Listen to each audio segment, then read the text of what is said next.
Hey guys, welcome back to my channel. It is the end of January. I hope your year is off to a great start so far. How did it go for you? Are you enjoying the year? I hope so. I feel like we could all use just like a really good year this year.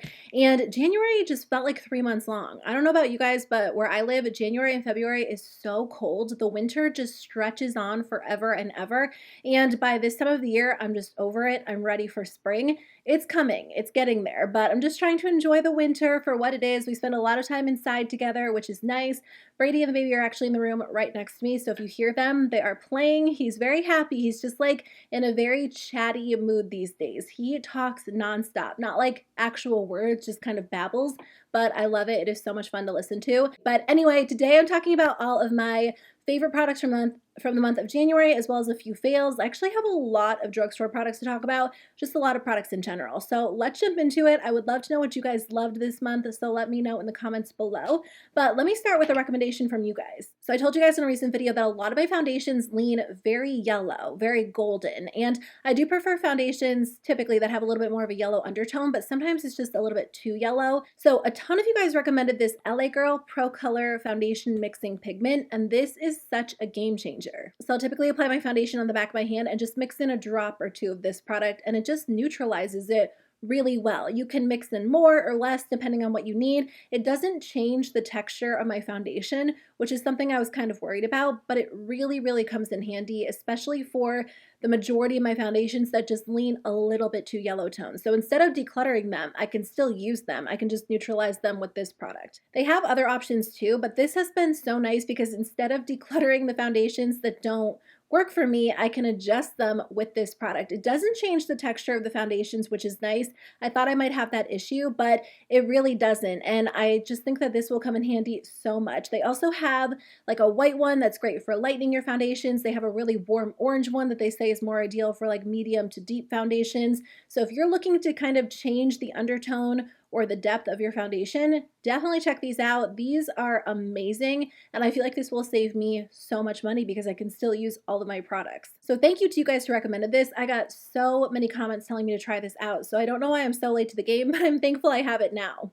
Speaking of foundation, I have fallen back in love with this one. It is the Flower Beauty Light Illusion Foundation. This formula is so pretty on the skin. I actually tried it years ago and I fell in love with the formula, and then I feel like I cut like all glowy foundations out of my collection and only had matte foundations, and lately I've just been embracing more glowy products as a whole, and this looks so good on the skin. So I have the shade Nude L3, which is a little bit dark for me. I just ordered a lighter shade. This is kind of more of my summer shade, so I'll be mixing them together. But this wears so nicely on the skin, especially for a glowy foundation. It just gives your skin like such a natural radiance, but this still has coverage. I just tend to prefer more medium to sometimes full coverage foundations. It's what I typically love to wear, and I feel like it's kind of nice to have an option that is a little bit more glowy and has more of a natural finish, but still has good coverage, because I think that can be a little bit more difficult to find. You can also shear this out with a beauty blender, or you can build it up, but for a glowy foundation, it stays in place well on my oily, kind of leaning combo skin these days. My skin is all over the place. Like sometimes it's oily, sometimes it's combo, but either way, I love this. It looks so good on the skin. It really is like a high-end foundation at a drugstore price point. So I finally tried the Catrice True Skin Concealer. I love the Catrice True Skin Foundation. It is my favorite foundation. It's my go-to. I've loved it for about a year at this point, ever since they released it at this time last year. And I think it is so good. So I really expected to love the concealer just as much, and I've been meaning to try it. I actually purchased it a few months ago, and then I finally got around to trying it, and I just don't like it. I think the texture is a lot different than the foundation. I would definitely say the concealer is more hydrating than the foundation. Even though they're both meant to be hydrating products, I find that the foundation is maybe a little bit more like satin, almost matte, whereas this one does feel pretty hydrating on the skin. So if that's what you're looking for, you might like it. I just feel like when I apply this product and blend it out, it almost disappears, and I don't really get a lot of coverage. It's definitely more like a light to medium coverage concealer, but it doesn't look good on my skin. I have it on today and I feel like I was able to make it work, but in a few hours, it will really start to break down in this area and it will not look good. So it just doesn't last on my skin. It claims to be like an 18-hour wear concealer, and that's just not the case. It also claims to be high coverage. So for me, it doesn't really live up to its claims. I won't say that it's the worst formula, because if you're looking for more of a lightweight hydrating concealer, I think you might like this. But for me, it just doesn't stay in place on my skin. It breaks apart, it blends away to nothing, and it just kind of looks uneven. So did you guys have that experience with this? I don't hear as many people talking about the concealer compared to the foundation. I love the foundation. It's so good, but the concealer just doesn't live up to the same, like I had such high expectations for it, it just doesn't meet those. There are two different powders that I've been reaching for quite a bit this month. The first one is from LYS Beauty. This one is the Triple Fix Translucent Setting Powder. So I have the shade Resilience. I have used this so much. I actually purchased it a few months ago, and I would use it off and on, and I felt like it worked well enough. But this month I really committed to using it, and I just fell in love with it. It is a really lightweight powder, which I've been enjoying. It's not too heavy. It doesn't have any coverage. I just feel like it works well to set my under eye concealer or my foundation. If I'm wearing something like the Flower Beauty foundation, I like a powder like this because it's not overly mattifying, so it doesn't erase all of the glow that you applied to the skin. It's super lightweight, and I don't feel like it's going to make my foundation last as long as something that's a little bit more mattifying or something that has additional coverage, but it's just really lightweight, super comfortable, and I feel like it's just not too intense. So if you do prefer more of a lightweight powder, I think you'll enjoy this one. I find that it works well under my eyes, but also on the rest of my face with like a large fluffy brush. That being said, I've also been enjoying this one from ColourPop, which is a lot different. This one is the Pretty Fresh Pressed Face Powder. So I have two shades. I kind of go back and forth between light 4 and light 6. I'm not in love with either one on me because, again, I feel like they pull really, really yellow, but because I'm not using them with like a dense brush or a face sponge, I feel like they work because I just typically apply them with like a large fluffy brush. And this powder is definitely more on the mattifying side. It also has a little bit of coverage. They say that you can use it as a powder foundation if you want more coverage, but because the shades are a little bit off for me, I typically just apply it with like a large fluffy brush, and I feel like it does a good job at setting my makeup all day. Like if I need my makeup to last and I don't want it to move, this is the powder that I'll reach for because it does mattify my skin. It makes my skin look really, really smooth. I used this in a recent video where I was testing new makeup, and I was amazed by how good my skin looked initially, and I've used it ever since then. It really is such a good option if you want like a smooth mattified appearance. I will say when you wear this, it kind of looks like you're wearing powder because it does have a little bit of coverage, whereas the LYS Beauty one is basically translucent. Like it doesn't look like you're wearing a ton of powder. So keep that in mind. They're very, very different. I use them for different purposes, but I've loved both of them so much. In that video, I also tested out this product from NYX. It is their Thick It, Stick It Thickening Brow Mascara. This is so good. I've used this pretty much every single day since that video.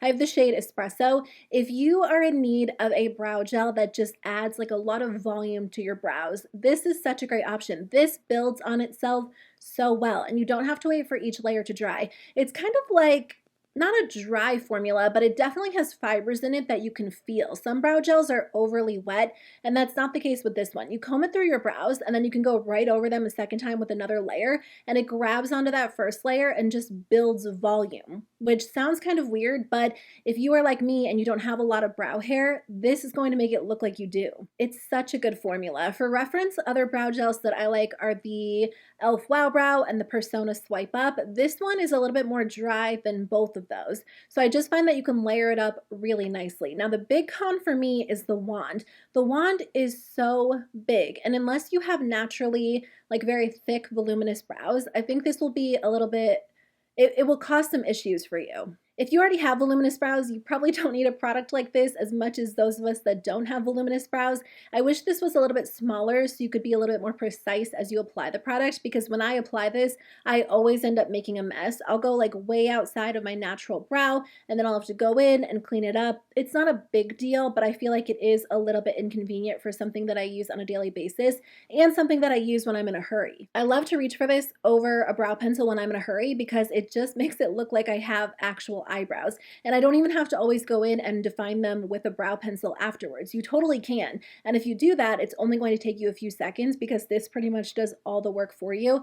But I just wish the actual brush was a little bit smaller. Other than that, it really is such a good product. So if you have sparse brows, you definitely need to try this. I never say that. I never say you need a product, but this really is such a game changer. I have kept my eyeshadow so simple during the month of January because I did purchase the e.l.f. bite-sized eyeshadow palette in I Love You a Latte. I really like the bite-sized palettes, but this one by far is my favorite. It just comes with 4 matte neutral shadows. So I use this little quad every single day pretty much that I do my eyeshadow unless I'm testing out a new palette. But I use this shade to set my eyeshadow primer into place and also to highlight my brow bone. And then I'll use one of these as a transition. If I want more of a warm toned look, I'll use this one. If I want more of a cool toned look, I'll use this one. And then I use this dark brown in the outer corner, and sometimes I'll use it as eyeliner. This has been so perfect because after I do that, I'll typically just take a ColourPop Super Shock shadow and place it all over the lid, and that's it. It takes me maybe 5 minutes to do my eyeshadow, which is nice because a lot of the time I'm just a little bit too lazy to do it these days. But I feel like this really does make a difference, and as you can see today, like I have a little bit more of a dramatic look on, but it didn't take a lot of effort because these shadows are so smooth, they blend out in seconds. The Super Shock shadow I have in my eyes today is Amaze, but I've also been using this one. This one is a little quirky. They recently re-released a couple of their original shades, and this one's a really pretty color too. So if you are someone who is like a big fan of quick, simple eyeshadow, this quad is so good. I could see myself hitting pan on pretty much all of these shades because I can't stop using it. A formula that I actually discovered in December that I didn't mention because I didn't do a December favorites, I just did like my yearly wrap-up favorites, so I wanted to mention it in this one, is this formula from Kaja. These are the Beauty Bento eyeshadow trios. These are so good for quick and easy eyeshadow as well. So this one is Chocolate Dahlia. This one comes with a really pretty shimmer that looks great all over the lid, and then you get 2 matte shadows. So typically I'll use this center shade as a crease color, and then I'll take this darker shade in the outer corner or as eyeliner. These are so blendable. They're so good. I've heard people talk about these and I was like, yeah, I'll get around to trying those, but they really are amazing, especially if you just want quick, simple eyeshadow looks. I joined this app called Flip where it's kind of like TikTok, but for beauty products only, and you can shop within the app as you watch reviews. So the brand Kaja's on there, and a lot of people were talking about this brand, so that's kind of what convinced me to try these, and I'm so glad that I did because they're just very quick, really, really fun. You guys, I want to love CoverGirl so much. I've tried so many of their products over the past years, or the past few years, ever since they became cruelty-free, and back in the day when I first started my YouTube channel, I was such a CoverGirl fan. I loved so many of their products, and I don't know what it is, but like these days when I try their products, I have a hard time finding some that work well for me. So what are your go-to CoverGirl products? I specifically remember loving their foundations, but they have so many different foundation lines that I think I get a little bit overwhelmed when I'm at the store. So please let me know if you have any recommendations. I will say I like their Exhibitionist mascara, but this version, the Stretch and Strengthen, did not do anything for my lashes. My lashes look so bad when I use this. It doesn't coat my lashes that well. It doesn't layer on itself. I feel like they look very clumpy. They look really short, and it even looks like I have less lashes than I really do when I use this. So this was just a complete fail for me. I did not like it. I couldn't even get it to like grab onto my bottom lashes at all. So I don't like this. I'm sad. I want to like something from CoverGirl, but typically their products just don't work that well for me. So I must be trying the wrong ones. That being said, I have loved this mascara since December. It is the Beauty Pie Uber Volume Boost Velvet Mascara. This mascara is so good. It's basically the opposite of the CoverGirl mascara. It makes your lashes look super dramatic.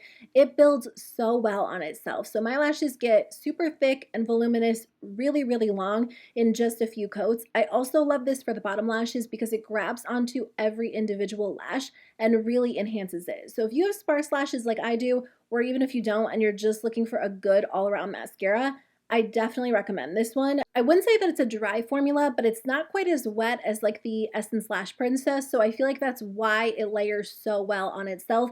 And also the brush just works really well for my lashes. So I am such a fan of this one. I've been using it nonstop. I have it on today, but I did put on the Ardell Demi Wispies because I have a Zoom call later with a brand, so I just wanted to get a little bit more glam. but this is such a good option. So I haven't been doing a whole lot with cheek products this month. I feel like I've just been keeping it a little bit more simple because I feel like when I'm in a hurry, cheek products are what I tend to skip, or I look for something very quick and easy. So I've actually been using this Flower Beauty Heatwave Luminous Bronzer as a bronzer and blush all in one. I have the shade Sunrise.